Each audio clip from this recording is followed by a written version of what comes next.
personal reasons, she couldn't attend the event anymore. Just want to tell you guys a little bit about her. She's the founder of an amazing social enterprise, a nonprofit organization called Vreubel, which is a lovely lunchroom in Scheepvaartkwartier, Rotterdam, where she bakes awesome cakes and muffins and sandwiches, and works with mentally challenged people and giving them a wonderful workplace. I'm very sad that she's not here because we were going to talk about, the next generation entrepreneurs, and she's someone in Rotterdam that, because of COVID-19, she basically saw her lunchroom totally empty and had to figure out something new. So she created this amazing Christmas package filled with all these goodies, with all awesome goodies from various companies in Rotterdam. And if you're interested, you can order a Christmas package via her, Vreubel. Go to our website, and then you can see how you can support the local entrepreneurs in Rotterdam. So thank you all for viewing. We're very happy to be a part of this international festival.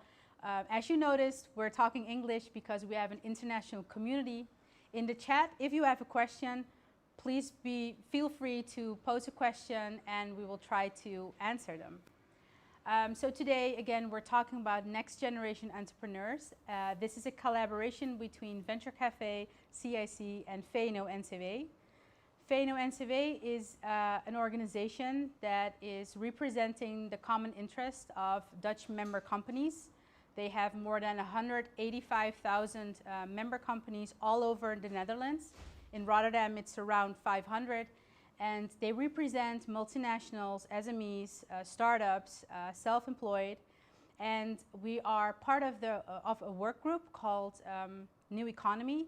And what we do there is really discuss about, the future trends, who are the next generation entrepreneurs in Rotterdam. And this is basically what we're going to talk about today. So this is my intro, again, long intro. And, let's move over to Wesley Dos Santos. Hi, welcome. Yeah, thank you. Thanks for having me. Yeah, it's been a year now that we met at Rotterdam Capital Days. True. You were there on stage. Yeah. Could you start by telling us who you are and what you do? Yeah, my name is Wesley Dos Santos. I'm an entrepreneur from Rotterdam. I'm 29 years old, and so I'm owner of iKapitein, which is a boat rental company here in Rotterdam, and I'm also owner of Diversité Footwear, which is a footwear sneaker label. And I'm also a speaker and a writer since a couple of weeks also. A writer, yes, because as you can see here, I'm gonna grab it.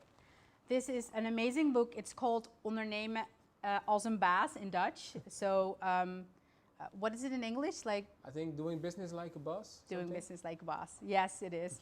It's a really amazing book with a great picture on the back. But let's start with the book because a year ago I saw you on stage, talking about your company.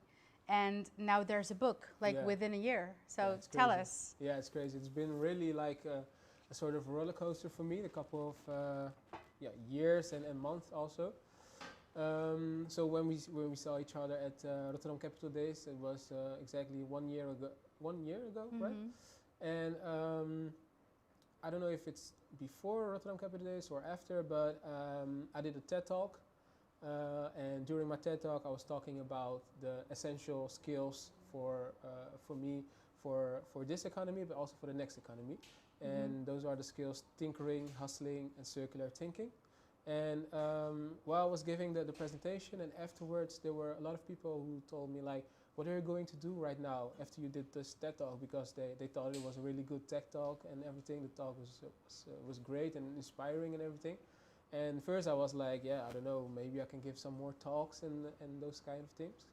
But people was still asking me, and they also said like, maybe you should write a book.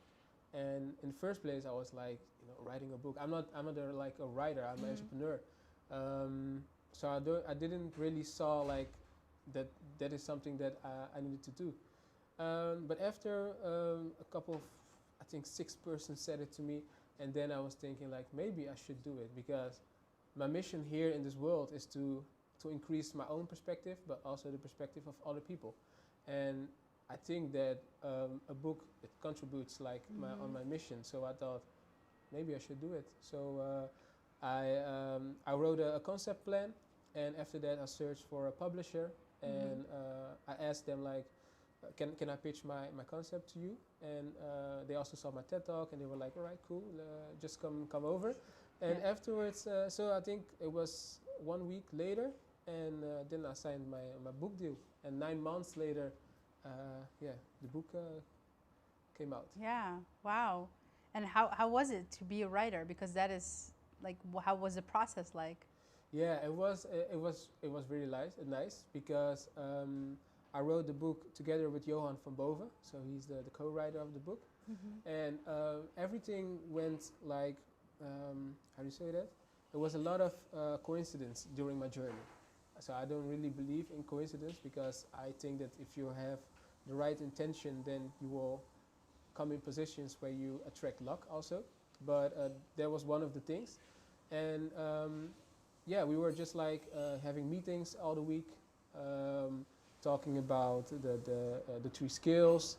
And I also interviewed a couple of my role models to see and to discover how they used the skills tinkering, hustling, and circular thinking in their journey. And so that. And who is the target group of your book? I think the target group is people who are searching for meaning, people who are searching for inspiration. So like the name of the book, or the title, is Doing Business Like a Boss, but it's not only for people who want to start a business. It's also for people like if you really want to realize your dreams. These are the 3 simple skills that I use, but also other people use to realize your dreams. So it can also be someone who wants to work, for example, for Nike in a high function. So basically, like a little bit big audience. Yeah, it's wide target group. Yeah. So I of course read the book. I found myself too mentioned at page 146. Yeah. So thank you, because you know, you were one of our main speakers at Capital Days. You have an amazing story. I think you are a role model too. And if I can say, you're a serial entrepreneur because you do so many things. But I just want to go a few steps back. Tell me who you are. Like, where were you born? How did you grow up? Tell me. So I was born and raised in Rotterdam, in Delfshaven. And my mom and my dad, they were born and raised in Cape Verde. And after a couple of years, they moved to Holland, searching for a better future and for a better future. And I raised basically in Rotterdam, in Delfshaven. And did you always know that you wanted to become an entrepreneur? No, because like I'm a very curious person. So also when I was a little boy, I loved to dance on parties, and then there were people who always was giving me money. They were paying you? Yeah, they were paying me. And I was like, all right. To dance. Yeah, to dance. Nice. And afterwards, I did several things. Like I was playing soccer on VNO, and then I've made websites. I've done photography. I've done a lot of things to experiment and to find out what's my talent. And my parents, they gave me that freedom and that opportunity also to go to school and to do all of the things.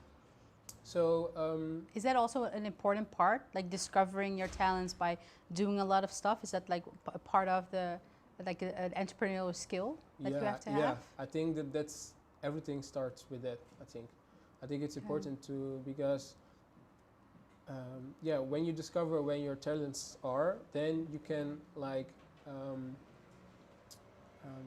do you say that?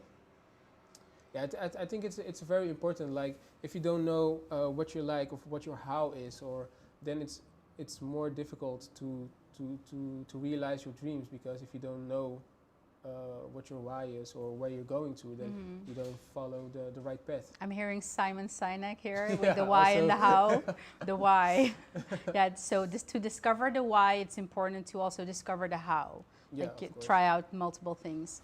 And you know, your first company is iCaptain, right? Yeah, And the first was Diversity. oh, Diversity was the Yeah, first one. yeah. Okay, so tell me, how did that?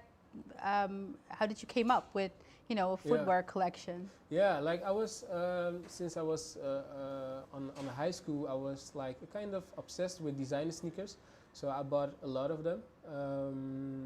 Almost every month I was buying a designer shoe, but they cost like 300, 400 euros. And I was working during my study, I was working also. So everything, or a lot of money that I've earned, I also give it to the shoes. And one day, my mom told me to go clean up my shoes in my room, and then on the inside of the shoe, like on the tongue, I saw that the last 5 shoes that I bought were all made in Portugal. And my parents, they came from Cape Verde, so I can speak and I can understand Portuguese also. So I was like, why are almost all of the shoes that I'm buying, why are they came from Portugal? So what is there that I don't know what there is? So I went researching on Google and everything, and I saw an article from the Dutch embassy in Lisbon. And in the article was also like, if you would like to do business in Portugal or those type of things, just call and we will help you further. So that was what I did. I called them, I told them what my plans were, because I saw it right in front of me. It was like a whole imagination, like, oh, maybe I can start my own shoe brand. So I was immediately put everything in work. And wow, yeah. but hearing your story, so you first started off building an international company already, like from the start, doing business with Portugal, right? That is cool, because this coming Thursday we also have a session about international entrepreneurship, where we notice that a lot of people in Rotterdam are so afraid of doing business internationally. But I think that you found a great way with the language to see, like, okay, that is not a, you know, that is not a barrier. Like I can do this easily. Yeah. And how did the government help you? Like, did they make the contacts or? Yeah, they sent me a list because I told them my plans, and they told me like, no, maybe we can help you because we know a couple of fabrics. So they sent me a list of 40 manufacturers, shoe manufacturers, and then I made like one standard email and I sent them to all of the 40s, and there were 10 of them they responded, and 4 of them they told me like, if you want you can also come through and pass by our office so we can talk about business. Wow. And yeah, so I did that. So you went to Portugal and then discussed like you want to have your own shoe brand. Yeah. And then who did the drawings then? Did you do that or? Yeah, I did the drawings in the first place, but I'm not really a good I cannot sketch very well, but for me it's important to, like, what I have in mind, I can put it like on paper or digital or something. And afterwards I always search for a professional, like a shoe designer, a real technical shoe designer, who can translate my imagination into something what is technical and what is also what the fabric can understand. So I just went on LinkedIn, type in search for shoe designer in Holland, and also there I reached out to I think 5 or 6 shoe designers, and just waiting for their reaction, and after that just go through and check what the feeling is. And afterwards there was one, Jordi Bosch is his name, from Maastricht, and he matched my what the things that I had in mind, and when he made it I went to Portugal. Wow. Yeah. That is a really cool story. Thank you. Also because I also understand, you know, through listening to your story, that creating a team is also very important. Like you cannot draw. No. So you need someone that knows how to technically draw a shoe. Yeah. That is very smart. And is that also like an important element to you? Like also now in all the other things that you do, like you have to have a good team? Yeah. I think that is one of the most important things, because I can't do it by myself. Like I have the imagination and the concept and those type of things, but you need a team to make everything work. So yeah. Okay. And tell me about the second company. How did you create that one? Yeah, the second was also a really like a coincidence also, because I went sailing for the first time in my life. It was 4 years ago in Alblasserdam, and a good friend of mine, he gave me a Groupon gift. So me and my girlfriend went sailing, and when we were sailing on the boat, we were just joking around like, so it's very cool here on the waters, you know, the feeling of freedom and those type of things. And we are from Delfshaven, so you have a lot of water also in Delfshaven, but you have a lot of water, but there are not like a lot of activities on the water. True. So we were like joking before, like, how would it be if we could just sail from here to Delfshaven? And then it went from joking to the power of imagination. So my girlfriend and I, we looked each other in the eye and we told each other like, can you imagine it, having our own boat rental company?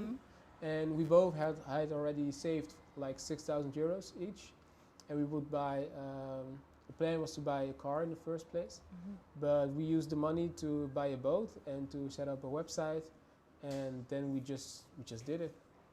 Yeah, I like the part in the book where you mentioned that your girlfriend was a little bit afraid to step into the boat at the first time. Yeah, and true. then basically you came up with the idea and then just, you know, grab a laptop, Google, like, Google everything. how does this work? Yeah. That is really cool because you had no idea, like, how does the whole boat industry I had or no whatever. idea, no. Because, and that, I think that is one of my strategies to build up businesses. Like, if I have an idea in mind, I don't like to wait for the best idea or something. I just start with what I can, what I know, who I know, and what Google knows. So you start by purchasing your first boat with the money that you were supposed to buy a car. Yeah. And then how did you then go from the first boat to the second one? Yeah. Yeah, it's so first we did the first boat, and we didn't really know if there was a lot of demand for sailing on boats. So we put it in the market in Delfshaven, and there were a lot of people who really liked it and everything. And 1 year later, there was that an initiative from RET Aardig Onderweg Awards. That's from the trams and the metro RET. Yeah, so they have a yearly program which is Aardig Onderweg Awards, and this year it's again. So if people want like to subscribe, it's possible already.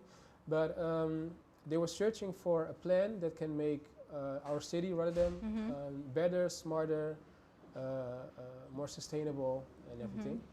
And so I thought by myself, like, all right, now people are sailing on the waters and everything, but what is something that is annoying me at this moment, or the people who are sailing? And that was that if people came back with the boat was very dirty, but also on the waters there were like a lot of plastic and trash, everything, trash on the water. Okay. So then I thought by myself, how can I combine those both worlds? So how can I make sure that people can still have fun on the boat, but also do something back for the environment? And then I came on this idea to make a boat with a built-in dirt cleaner. So that when you sail on the waters, it will automatically clean the rivers, so you don't have to do nothing for it. Wow. So enjoy the water, but it still cleans also the water. So doing something good back for the city. Yeah. And I was lucky I won the RET Aardig Onderweg Awards. It was in 2000. No, you weren't lucky. You had the best idea. I had the right? best idea. Yeah, exactly. So you won that award. Yeah. And what did that do to your company, winning that award? It was really like a boost. I had a lot of attention, like media attention and everything. A lot of trust also. People, like, if you win an award, people are like, oh yeah, this it must be good because you won the award. Yeah. So a lot of demand extra, and I came in type of elevator or something, in a roller coaster, because after winning the RET Aardig Onderweg Awards, I was invited by the King Willem-Alexander and the Queen Maxima and the President of Cape Verde to go have like a state banquet. Yeah. For it's dinner like a in the palace. banqueting dinner. Yeah. Yeah. So I went there and also had the chance to talk about Eikapitein and everything. And after that, I did like the TED Talk, And after the TED Talk, everything just keep growing. Like the roller coaster goes on and on Goes and on on. and on, yeah. Wow. And how do you keep yourself motivated? Like to go on and on? Is that the personal thing? Is that like the energy, or is that the connection between you and your fiancée now, I can say? Because at the book launch, I saw that you proposed to her. Yeah, true. Yeah, that was really cool. nice. Yeah. Thanks. So how do you keep yourself motivated? I think like I have like my goal is, like I said before, my goal and my mission is to increase the perspective of other people and also for myself. And as long as I'm doing that and I'm having fun also during my journey, then I will constantly have like the same energy and just keep going until I don't know when. Until, okay. Then Yeah. I think like, the sky is the limit, right? In these kind of I things. think, So yeah, not even the sky is the limit. I think, you can go there's further. no limit. Yeah. I think your thoughts are your own limits, I think. What I really like about you is that you are, of course, very young. You are a Rotterdam-based entrepreneur, because we're talking about the next generation, and the next generation is, it's important to get to know the next generation. And what I like about you is that you also give back to the next generation. Is that because you were talking about, I'm doing something for myself, but I also want to spread that knowledge? Yeah. I think that is really, truly awesome that you are, in the position of doing that and then keep on doing the things that you like. Yeah. So what is then the next step? If I count now the companies that you're doing and a book, and so what's next? Yeah, the next step. Of course, I already have some things going and in mind and everything, but usually I don't really like to talk about my next steps because I prefer to show them first and then talk about it. But there are some beautiful things coming up also for iKapitein, but also personal things like a TV show maybe. Nice. So there are beautiful things coming up. Yeah, and I'm wondering because I'm wondering, who is your role model? Like, is there someone that you look up to? Who's that person? Or I don't. For me, it's not like one person. I like to pick some inspiration from several persons, and the role models are my mom and my dad. So those are for me the number ones. And beside that, I have like several inspiration people. Oprah. It can be Michiel Müller from Picnic. A lot of people also I interviewed in the book. So Colette Kloosterman, Yandino Asparaat, Soufiane Touzani, a lot of people who which I picked like several things up. So yeah, that's. And now you yourself are a role model too. Yeah, I'm doing my for best. a lot of students. I'm doing my best. Yeah, because I really think like I'm feeling like I'm a product of the city, and I also hope to now. That the city also will be like a little bit a part of me. Yeah. So that's what I'm trying to do. I think the city is very proud of you, doing so much for the city, like creating companies, giving back, being an inspiration, talking about the next generation. Could you share maybe something about your vision on the city, and what is the next generation of entrepreneurs? Like, who are they? Where do we find them? Yeah. I think that the next generation, they are like everywhere. The next generation is getting smarter, is faster, but I also think that the most important thing is that the next generation needs to focus also on developing like a new skill set, which I also talk about in the book, and that is the skill set which are not replaceable by technology. So those are like tinkering, so experimenting by using your imagination. After that, it's hustling. So just keep to create your own moments and deal with setbacks and those type of things. And also keep, I think that if they also want to keep growing, they also need to give back. So I think that those are the things that are important, and just exploring yourself and don't be afraid. Yeah. Well, I would love to talk a little bit more about those things, like what does this this next generation really need? Because when you talk about all those things, I'm wondering that those are things that you experience through life. Yeah. And not necessarily learn at school, right? Mhm, By doing true. it. So you have to have like maybe like various mentors or like coaches or role models in the city. Yeah. But we have a little surprise for our viewers. So when I was talking to Wesley, I was asking him like, okay, could you maybe think about like the next generation entrepreneurs, who are they, where to find them? And then Wesley is also a part of the team of Zomerondernemer. True. You are a judge there? Coach. A coach, Yeah, a coach. And Wesley came up with the winner of Zomerondernemer, which is a perfect example of the next generation entrepreneurs in the city. So what we're going to do next is we're going to move over to a little pitch of the winner, and then we will ask him a little bit more about who he is and about his company. So let's listen to the pitch first. Hello, my name is Tunček. I'm the founder of FlyDrone, a company that brings supply and demand together. I'm the winner of Zomerondernemer Rotterdam, and I'm happy to be here. So basically my company is, I've asked a lot of entrepreneurs what their pain point is. And they told me that marketing and getting customers is the most difficult part of their journey. So I wanted to help them, but I didn't know how. So I asked more questions to them. I realized that they don't want to work with marketing agencies because it's too expensive. At that moment, I felt like I had the perfect idea for them.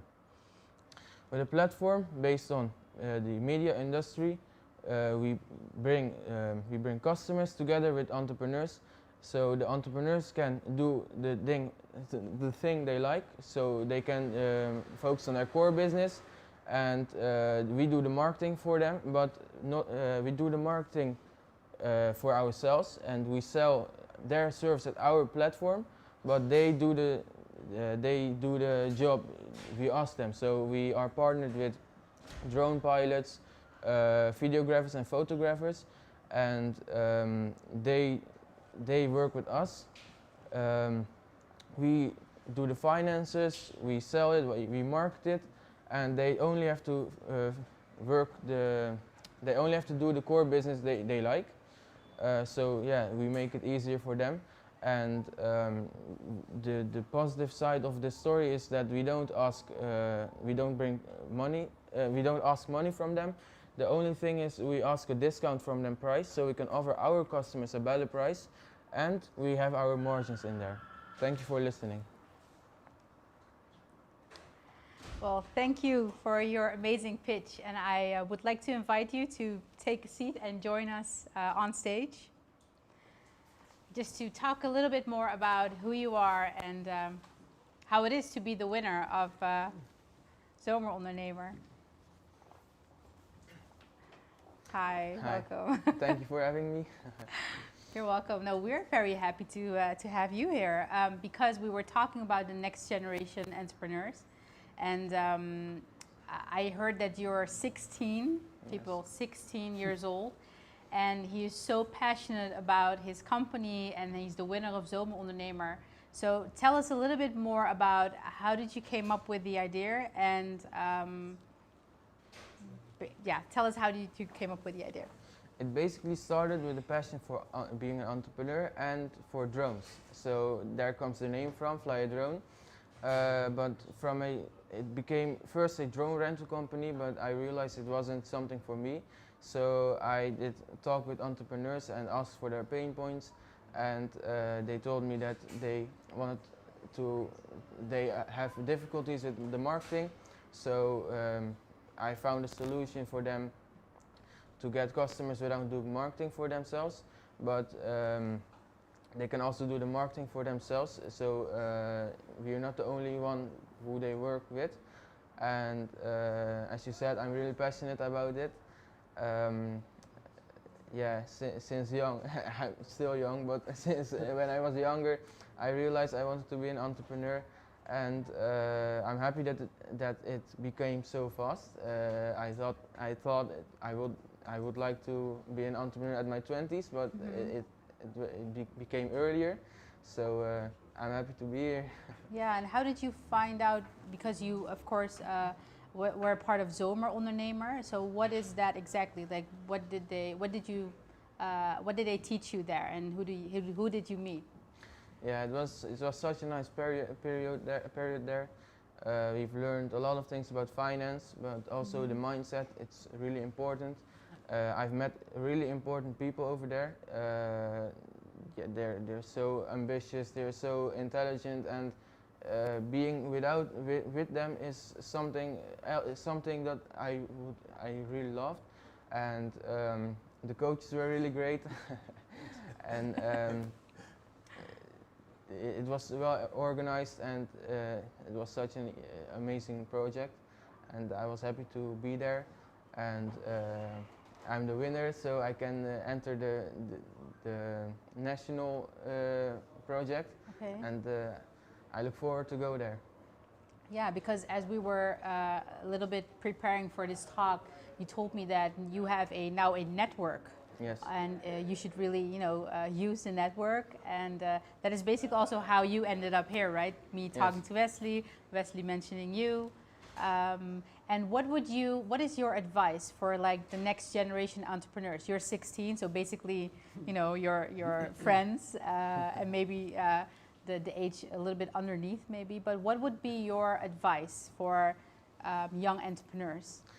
I would say just do it, because there are so many people that say you can't do it, it's too difficult at this age, but actually you can do it by learning it. You can learn it by doing it, I meant. So it's a journey, you have to enjoy it, you have to take risk, you have to enjoy the journey, and don't listen to the people who say you can't make it. And how come, I'm curious, because you are a student at Albeda, you're studying marketing. Yes. But what is it that you want to become an entrepreneur and Zomer Ondernemer? Are there other things that this city or that you would need to like grow your company? What did you mean with the So question? with having a competition like Zomer Ondernemer helps, right? Finding new entrepreneurs or young entrepreneurs. Are there maybe other things that you would advise, like, oh, if you have this or that during your school period, or if there were more competitions in the city or more places to go to? Yeah, competitions like this are always great, and I think there have to be more like this. And also listen to the people who already have a successful business. They can teach you a lot. That's the best advice you can get. And yeah, more competitions like that will be really great, and I would love to enter it. I get that. That's really amazing. Did you already read the book? No, I didn't, but I want to. I want to read it. Read it. Yeah, I'm very curious because. So I think that were you guys connected to each other as a mentor, or? No, I was like the coach for all of the candidates. Okay. So, but he was one of the 30, right? 30 Oh people. wow, Yes, 30. 30. Yeah. So Wesley, looking back to like Zomer Ondernemer, and is there something that you see in all these young entrepreneurs that is like common? What is like is it the hustling, the tinkering part, or is it I think they're also like eager, and they really want to do something different, and they are not afraid also of putting themselves in uncomfortable situations like he is doing right now, Yeah. And I think those are like the one of the most important things to do during your entrepreneurial journey, because like he said before, like, oh, it's in English, I don't know if I can do that, but he's speaking very well English, and now he's just doing something out of his comfort zone, and now he sees what it can bring them, like a new network and everything. So so it's the entrepreneurial mindset. It's like being eager, proactive. So I was just laughing because when we just started, when I was talking to him about him joining the pitch, He heard that Saskia unfortunately couldn't make our session, and he instantly said to me, "But I can take a seat on that chair. No need to keep it empty." So I really like that part, as being very proactive and eager, and taking your chances. Yeah, I really like that. Yeah. Great. And is there something that we can help you with? Like, is there something that you are looking forward to, or that you need right now for your company? Actually, I would love to get a coach or something. It would be always great to ask a mentor or coach questions. And I would also want to mean something for the audience who is listening. So if I can help them with one of my awesome crew members, I would love to. And that's it, I think. Yeah, wow. Well, I like the last part that you said, like, how can I help others? Because at Venture Cafe, we're connecting innovators, and that is basically our most important question. Like, how can I help you? And that is how you basically extend your network or build your network. And then people are helping each other, because that is also how it works, right? Yeah, true. Yeah. Totally true. Yeah. Yeah. Okay, great. So I'm going to go over to the second surprise, which is another pitch of an amazing company that did our Venture School program and is a winner of the Venture School. It's Studio Halftone. So we're going to switch over to the other camera. Hi, I'm Valentine. I'm co-founder of Studio Halftone. We're a creative marketing company based in Rotterdam, and we market specifically to a young generation of Generation Z. And we do this through specializing in comics. Now, this is because we are a creative studio, but also because we have the vision that we could maybe integrate comics and marketing in such a way that we can appeal to a younger audience by product placement for your company and for your product and for your service that can be easily linked online and back to our readers. And the way we're doing that right now is we're producing a pilot episode of our comic, you could say, and we're still looking for partnerships with businesses who are interested in going on this marketing adventure with us and who want to try market to a younger audience in a new way. So if you're interested in this project, contact us at contactstudiohalftone@gmail.com and let us know what we could do for you or what you could do for us. Thank you. So that is a great pitch. So welcome back. So we have another member of Studio Halftone sitting here. Vic, welcome. Hi, thank you for having me. Yeah. Having us. Also in the Venture Cafe space and at TIC. So we've been here for a week and a half, and it's been amazing for us. Connecting with a lot of other entrepreneurs, sitting in a co-working space. We finally have a space where we can work COVID-proof. So yeah, we've been able to do some stuff finally. Yeah. Yeah, welcome. So I have to explain a little bit because as they are the winner of Venture School, they got the opportunity to use a co-working space in CIC. So very happy to have you very nearby in our community. So tell us a little bit about your company. Yeah, so we started this company with 3 friends. Basically, we were in a situation where we were stuck at home during COVID, and we were like, okay, maybe this is the time to start something new. So yeah, we started working from home and basically looking at how we can apply our skills, our knowledge, and our dreams together to build something new here in Rotterdam. So yeah, that's how it started, and that's what we're working on right now. So yeah. And we're talking with Wesley here about thinkering and hustling and about his book. Are those also things that you recognize, like being a hustler and being very motivated, or like? Yeah. So I noticed that entrepreneurs are very entrepreneurial. So that basically means that you have to do stuff. So you have to talk to people, you have to research stuff, you have to do something. So I think the difference between entrepreneurs and people who aren't chasing their dreams is that you take a step to start doing something. you're doing something and then something follows. Mhm. So you do that and then something else follows and you do that and you continue doing that. And I think that's a very basic explanation of entrepreneurial mindset. Just keep on going and Yeah, going and never yeah. give up. Yeah. Basically, yeah. Also, what Salim said about, don't listen to people who tell you that's not going to work or Mhm. don't do that. It's risky. It's the risky part that's interesting. That's an adventure. And I think that's what you need in life. Yeah. True. Yeah, I totally agree. Right. Totally, yeah. And so we're talking about the next generation entrepreneurs in this city. You are also part of the next generation entrepreneurs. What are the things that you needed or need to, be more supported in becoming an entrepreneur, for example? Yeah. So I think there's a big disconnect between like the education system Mhm. and basically companies, but also students who have great ideas and people helping them achieve those ideas.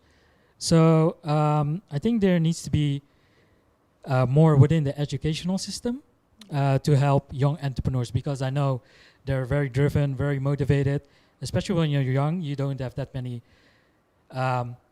jaded experiences. It would be great if within Rotterdam and within the Netherlands, we could help the younger generation before they leave school. So yeah.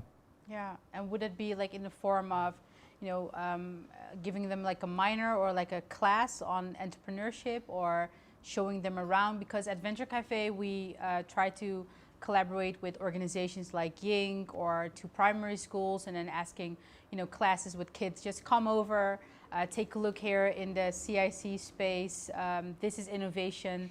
This is like the future, and they're basically already amazed by all the iPads hanging against the walls, But I feel that they are so, how do you call this? They are not being, they are so open to the world, and not being like, as you become older, everyone tells you, yes, but. Yeah. Or, every time that you tell someone like, oh, I have this amazing idea, and then the other person's like, nah, I don't know. There are so many, hurdles to take.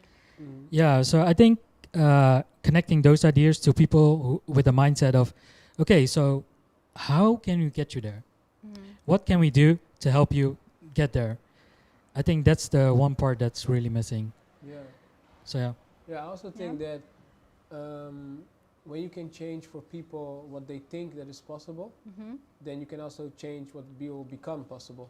So I think that's something that's, That's it's, well said, it's important yeah. to do that as fast as, in the early process. Yeah. Yeah. I would compare it to like learning coding Mm-hmm. in primary school. Mm-hmm. Gives you basically like the basic knowledge for the future, especially in our time. So instead of middle school or high school or uni, Yeah. you start primary school. Yeah. So basically connecting people with their ideas as early on as possible would be a great boost. Yeah. And is there, because we know I'm wondering that, being here in Rotterdam, being a entrepreneur, thinking about all this cool stuff like innovation, do you feel also connected with other entrepreneurs in the city, or do you really feel like, no, we're a separate, like a different part, like a different generation, and we do our stuff, our way? And because I noticed that this is something that I always say, that being, doing 3.5 years now as an executive director of Venture Cafe, I noticed that in Rotterdam there are like multiple like bubbles where people are living, but they're not necessarily living in one bubble together. So it's like, and is it, how, I'm just wondering, like, how do you guys feel that is there a connection between you and all the other entrepreneurs here outside, or? I think that's also one of the things that's missing, because I've noticed that the business world is really, who you know, and your network basically determines how far along you get with your enterprise. So I think the CIC and the Venture Cafe are doing great work with that. When you're talking about like bubbles, Mm-hmm. is also because I think the city itself is also structured like that. But I think the younger generation just completely ignores that and does whatever they need to do or want to do. So I'm really looking forward to what they will bring into Rotterdam. So yeah. Yeah. Do you Yeah. experience that the same way? Yeah, Like, I also think that in a couple of last couple of years, we are like building bridges, like how Mhm. CAC is doing. So there are a lot of bridges now who will like overbridge the bubbles, like cross the like bubbles. cross the bubbles, but they're not finished yet. Yeah. But it's busy and it also takes time to Yeah. have like hold all of the bubbles connected together. But like you said, we are building and your guys are also doing Yeah. it. And yeah, I think it's important to like give this information and to make this things like these events Yeah. also bring it to like the low school and everything, so Mhm. that everyone knows what's Yeah. what's popping and what's That is what's like going. basically a place where everyone is welcome and Yeah. because entrepreneurship is really something that connects us all, right? It's, you know, we Mhm. talk about diversity a lot now, and diversity is, I think, being an entrepreneur, you're like, you know, being a next generation entrepreneur in Rotterdam, you are so diverse. Like, it's not only color, but it's age, gender, like which bubble you live or, Yeah. you know, what you're doing. And yeah, The internet helps. that is, yeah, it is connecting. And what True. I think that what we do with Venture Cafe is really organizing serendipity. Mhm. So because nothing, you know, it doesn't go by itself. Yeah, true. And those bubbles will not meet each other maybe out of itself. But I think that with these festivals like Upstream or Rotterdam Capital Day, we try to make bridges, Yeah. as you mentioned, like Yeah. between those bubbles. Yeah, but it also takes time. But Mhm. we're busy and we're doing True. it, so it's nice to see. Yeah. Yeah. But I'm wondering, Wesley, because now you are, you know, becoming a role model, writing a book, talking about giving back, next generation. But how does your day look like? Because they're only 24 hours, Yeah. and you also have companies to Yeah, you to know, run. run and build. And how does it work? Yeah, my days are totally like it's unpredictable. So Mhm. sometimes it starts at 6 o'clock. Like I have also a child of 1 year old right now. Mhm. So I start at 6, and then I start with emails, and after that I'm just going. And I have like, I don't know if it's luck, but like at this moment during Corona, one of the companies is like not doing very well, and the other Mhm. one is very booming. Mhm. And sometimes it's always one of the two, like balancing. It's balancing, yes. Yeah. So I'm just finding my way into those. Yeah, the like it's balance. juggling balls, Yeah, basically, right? yeah. Like privately and all. And you mentioned Corona, and I'm like, everyone is like tired of COVID-19, and Yeah, nobody yeah. wants to talk about it. But I'm curious because you're now just mentioning it, and you also mentioned it in your intro, like because of COVID-19, you know, I grabbed this opportunity. You Mhm. mentioning like, you know, the one company is doing a little bit less, and the other Yeah, one yeah. is. What is COVID-19 for you, like personally? How did you experience this? I experienced it like something that, you know, you can't do, not you have to, how do you say that? You have to go with the flow and Mhm. find your way and do things in another way. So you have to be like innovative and Mhm. find and how do you say that? Flexible. Invent, flexible Very and invent some new things. And innovative. it also makes you like resilient. How do you Mm-hmm. say? Resilient, yeah. It also makes you resilient. So, to me, it's Just an external factor. Yeah. It's there, it's out there, but let's see, you know, what Exactly. tomorrow looks like. yeah, yeah. That is also a skill, right, from an entrepreneur. Yeah, like it's a skill being- which is in me. So I'm Yeah. not really like a type who gets in panic very Mhm. fast. But yeah, I'm always searching for like new solutions and just go with stay the flow. positive. Yeah, I have to. So Yeah, and is there, you know, if we were allowed to give advice to the municipality, like, okay, you know, they're working on this, they call it recovery plan. I'm Yeah. not sure if it's a recovery or, you know, it's a next phase in life, or like COVID-19 is there, it's not going to go away. No. I'm not sure if it's going to, if we have to call it recovering from something, but what would your advice be towards the local government to say, okay, to keep this, you know, city up and running, to make Yeah. sure that entrepreneurship is still there, that people are still being inspired from young and up until, you know, old. What would your advice be? I think my advice will be keep communicating with each other. I think that is one of the most important things to do, so that the entrepreneurs know what's popping, what's going around, and you also know what they can do. And also just keep supporting us also, like financially, but also give advice and those type of things. But I don't have like a really thing in like mind. if you were the alderman now, like the wethouder, like wethouder Wesley Dos Santos, and you are, you know, the alderman of economy. What would you do in the city? Like, how would you keep the city like together and keep all those entrepreneurs inspired? Yeah, I think I would organizing like a couple of events, so a couple of moments to be in touch with the people, so that you know what's happening, and so that you can also invent things that are like really for the people who need it. So it's not, how do you say that? Not that you're going to do and invent some things that are not.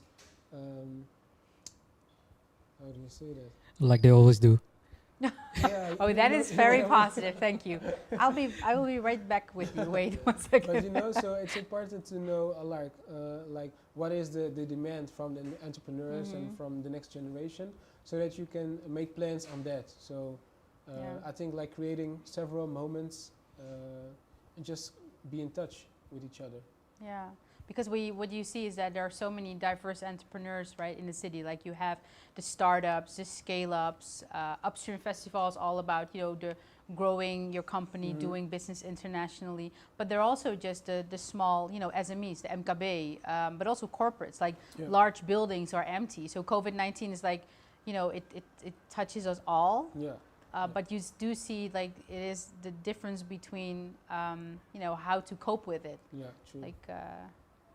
And you were so positive, negative, I have to say. But tell me. No, I think this is a great opportunity for the local government, but also the government in general to really invest in their IT infrastructure, because entrepreneurs need it, and we all basically need it. And as we're going forward and keeping our distance, we will need it more.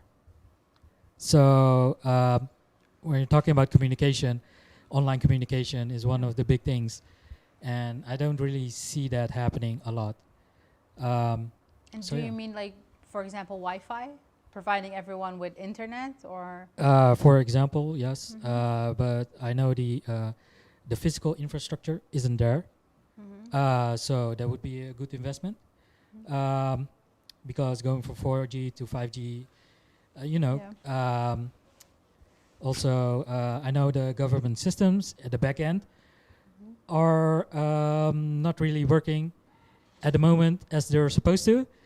And that's also a great opportunity right now, because entrepreneurs, when they, for instance, apply for the packages they're getting from the government, have a lot of problems trying to apply for it. Just trying to get to the internet website or something like that. So I do believe that this is a good moment to actually do that. So this is a good moment to basically innovate. Yeah. Right? Yeah, and I think that maybe innovation is a big challenge for a lot of companies also in the city. But is there a way that, you know, we could enhance like the connection between entrepreneurs in the city? So how could we, like, with your ideas on innovation and how to, you know, move forward, how can we connect ideas from this next generation entrepreneurs to the generation that is maybe now struggling, you know, with a company that, you know, has to, with the COVID-19 issues, and is really struggling with innovation and doesn't really know you guys or me, or like how could we like structure that, or how could we, you know, learn from each other or help each other? That's a good question. We will have to think about that one. Oh, there's someone in the Yeah. audience. Yeah, but We don't have an audience, by Yeah. the way, because everything is online. But it's a good first step, like introducing people who might be a solution for a Mhm. problem you have. Some of the times companies don't realize they have a problem, so I guess the first step would be identifying what the problem is. Maybe it's like they have a lot of empty space right now. Mhm. There are a lot of entrepreneurs that would like a space they could rent True, or yeah, Mhm. get into for a very low price. yeah. So that's an option. Like there are basic- enough ideas out there. So basically, think along together, like how to make sure that your problem could be a solution to someone else's problem. Yeah, basically, yeah. Yeah. And Wesley, what do you think?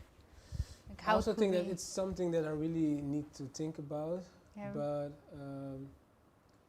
yeah, like you said, also I think it's searching for yeah. I think one of the most important things is to invest in innovation. I Mhm. think that is the most important thing right now. But also, like you said, searching for what are the problems? How can we help each other? Yeah. Like now, you have also what you said, a lot of buildings who are also empty. Mhm. But there are also a lot of people working at home at this moment Yeah. who doesn't really like to work at home. Yeah. Maybe you can arrange something on that. Yeah. So yeah. Yeah, but I noticed that you guys are entrepreneurs, so you see a lot of solutions. In the upcoming problem, there's always a solution. Yeah, And I think that even like working at home for some of us is really a big challenge, and we are fortunate enough to think again Yeah. from a solution towards a solution. Great. Well, I'm looking at the time. It's almost 6, so we have 3 minutes. Yeah, time flies. Yeah, I'm wondering. So I'm still curious about making that connection between that next generation entrepreneurs and like the known entrepreneurs in this city. I know we're not going to have the answer here, but I think that sharing this story, talking about it is already one step. You creating this amazing book is also sharing like your thoughts and like your the process of how you do things. Yeah. And I think this is an excellent way to share knowledge, and I really hope that you will inspire a lot of young people, but also a lot of people that are might not know you. Yeah. Like, who are you, what are you doing? And then with a book, it's less of a hurdle to get to know your story. I think that is one of an amazing thing to do. Thank you. And are you going to do a lot of talks in the city because of the book? A lot of presentations? or- Yes, I have like the 9th of October. I have like a session, an interview at the Donner, at the the bookstore, the big bookstore. Yeah, bookstore. the big bookstore here in Rotterdam. And also a lot of other talks. I have a talk in Groningen also in October. Nice. So yeah, It's representing Rotterdam also, right, in a different part of the course, yeah, of country. course. Yeah. yeah. Well, okay. Well, I want to thank you guys for joining the talk. Thank you, Wesley, Thank for being so open and sharing a your pleasure. story and Yeah. knowledge with the book. And I really think that talking again about next generation, that key element is really connecting. But then again, it's the question: okay, how to connect those entrepreneurs in the city and people, because when we talk about SMEs, MKB, for example, people that are now struggling and have a huge challenge because of COVID-19, they could really have, if they only have just, an hour talk with you guys, Yeah. I think it will already, enlighten and help and maybe looking towards things differently. So yeah, let's think about that a little bit more, how to help this city and Yeah. how to connect people more and better. Yeah, I think it's really a thing about online and offline things. Like if you do something like this, it's online, but Yeah. and after COVID and those type of things, Yeah. you can also do maybe an offline event. Yeah. And by doing those type of things, and you also introduce like other role models and people from the city, Yeah. then along the way you will just have like more people knowing about what we are doing at this moment. Yeah. So And what we all could learn from Yeah. each other, basically, yeah, to create a stronger and better city in that way. yeah. Great. Well, thank you all. I'm looking at the time. It's already 6, so I have to close off. Thank you for watching. Make sure you tune in to all the other events in Upstream Festival, and especially join the session tomorrow from CIC, Let's Grow. Also amazing entrepreneurs, and also a board member of Venture Cafe is attending. She works at Unilever. And then also tune in Thursday, especially for our Thursday gathering, where we will talk about international entrepreneurship together with the Ministry of Foreign Affairs, RVO, and the Next Women. Thank you again for watching. My name is Anushka Imanbaks, Venture Cafe, and hope to see you again soon. Bye.